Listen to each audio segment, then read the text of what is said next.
संसद में मुंह बंद करके बैठे थे दलाल, बड़े बड़े लोग हैं, उनका नाम लेंगे, ओहो महापुरुष थे। मेरे लिए वो महापुरुष नहीं है जिसने राष्ट्र के लिए काम नहीं किया। वो कितना बड़ा प्रधानमंत्री रहा, कितना बड़ा हिंदू लीडर रहा, आपको नॉट इंटरेस्टेड यार। आपको मुझे अपने घर में नहीं सजाना है। 1991 में एक कानून बना, आपके लोगों की सहमति से बना, क्योंकि आपके लोगों को लगता था अयोध्या पे हमारी दुकान चलेगी, हम मंदिर बना लेंगे, हिंदुओं को बरगला लेंगे, इसी पे हम रथ पे चढ़ जाएंगे, इसलिए हमें बाकी से मतलब नहीं है।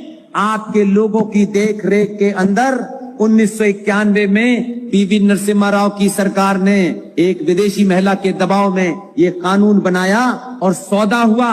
इस सौदे को समझिए जो मैं आपको समझा रहा हूं।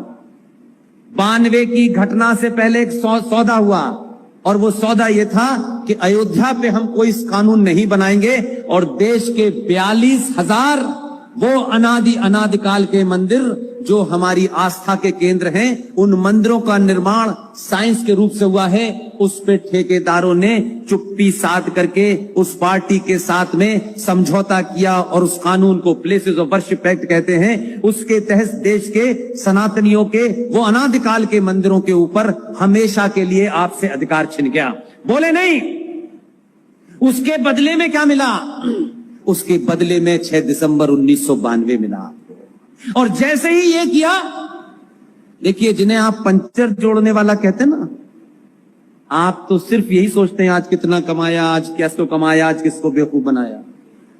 सॉरी, माफ कीजिएगा, वो 500 साल आगे की सोचते हैं। उन्होंने इस घटना से पहले कांग्रेस पे दबाव बना करके ये समझौता कर लिया कि 42,000 मंदिर, ऐसे ऐसे मंदिर जो दुनिया में आज कोई आर्किटेक्चर बना ही नहीं सकता, हमने चुप्पी साध करके उस पे समझौता होने दिया, क्योंकि हमें तो अयोध्या के रथ पे दिल्ली पहुंचना था।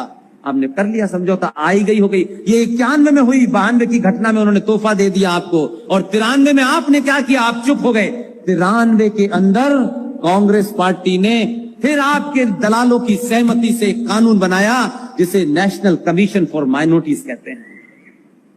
किसी ने विरोध नहीं किया, इसलिए आज का रूप बदला हुआ है, क्योंकि आज जो आदमी आया है वो कहीं और से आया है। पहले सब दिल्ली के दलाल थे उसमें।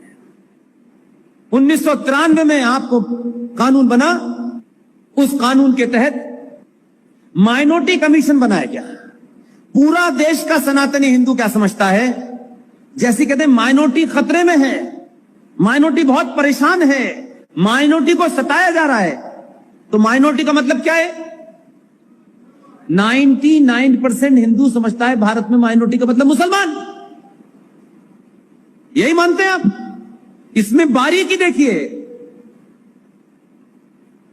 माइनॉरिटी कमीशन का मतलब जो आदमी माइनॉरिटी में है, और माइनॉरिटी कहां? तो एक ही माइनॉरिटी हुई। ये कहते हैं कि कमीशन फॉर माइनॉरिटीज, तो उसमें दूसरी माइनॉरिटीज भी मानी जाती हैं, लेकिन खेल क्या था? एजेंडा था मुसलमान। तो आपने 1993 में नेशनल कमीशन फॉर माइनॉरिटी बना दिया, और माइनॉरिटी का समाज में ऐसा आपने प्रचार किया कि माइनॉरिटी का मतलब सिर्फ मुसलमान। माइनॉरिटी कमीशन का अलग से बजट है। 2011 का सेंसस, 2011 की जनगणना किसी को याद है? नहीं याद, क्योंकि आपका ये एजेंडा नहीं है।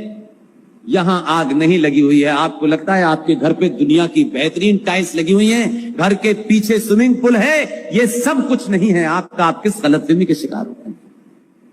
आप चिंता भी नहीं करना चाहते। कोई बताता है तो आपको लगता है ये बहका रहा है, ये फला के खिलाफ है, ये फला के खिलाफ है। ये कहकर के मुझे आप शायद थोड़ी देर के लिए कुछ भला बुरा कह सकते हैं, लेकिन जब सामने खड़ा होगा ना आपके, तब आप कुछ कर नहीं पाएंगे। मेरा इतना ही एजेंडा है कि आप सच समझ जाएं, और कोई एजेंडा नहीं है। इस देश का कैसे ये बुद्धिजीवी सनातनी हिंदू समाज महामूर्खता के गर्त में डूबा हुआ है। 2011 का सेंसस जो भारत सरकार का है, उस सेंसस के हिसाब से टोटल पॉपुलेशन का 17% मुसलमान है। 1.5%, 2%, 2.5%, कुल मिलाकर के देश में सबसे बड़ी माइनॉरिटी अगर कोई है जिसको संरक्षण की जरूरत है, जिसको प्रोटेक्शन की जरूरत है, वो है पारसी, जिसकी गिनती भारत की जनसंख्या में मात्र 35,000 है। उसके बारे में कभी सुना कि उन्हें कुछ माइनॉरिटी कमीशन से कुछ दिया गया? कहीं सुना आपने आज तक? कभी पारसी आए? उसके बाद 1.5% है जैन, बौद्ध, क्रिश्चियन, सिख, ये कुल मिलाकर के 6% हैं। कभी इनके बारे में सुना कि माइनॉरिटी कमीशन ने किसी सिख को क्या दिया है, जैन को क्या दिया है, इनका बजट क्या है? ये इनको सिर्फ डाल दिया है दिखाने के लिए। 17% का मतलब ये हुआ 2011 का सेंसस है हमारे पास ऑन रिकॉर्ड। 2011 के सेंसस के हिसाब से मुझे जरा सा बताइए, 22 करोड़ की आजादी के लोग इस देश में माइनॉरिटी में कहां मिला आपको? पूरे उत्तर प्रदेश की टोटल पॉपुलेशन 24 करोड़ है, पूरे पाकिस्तान की पॉपुलेशन 25 करोड़ है। ये मुल्क मजहब के नाम पर डिवाइड हुआ, 30% जमीन ली और 11.5 लाख सनातनियों की लाशों पर मुसलमानों ने पाकिस्तान बनाया। उसके बाद भारत में 47 से 2011 तक एक पाकिस्तान के बराबर की पॉपुलेशन यहां खड़ी है। वो आपके मेन रिसोर्सेज को भी लेती है और उसके लिए विशेष योजनाएं चलाई जा रही हैं। उनके बच्चे IAS कैसे बने, इस व्यवस्था में 40 साल तक कैसे घुसे, इसकी इंतजाम किया जा रहा है। उनको लोन फ्री दो, क्योंकि ब्राह्मण ठाकुर बनिएगा बच्चा तो पैदाइशी करोड़पति है, उसे क्यों देंगे?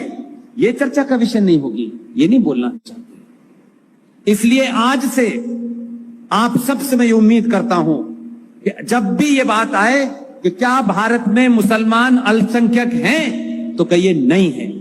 मुसलमान is the second largest majority in this देश कंट्री।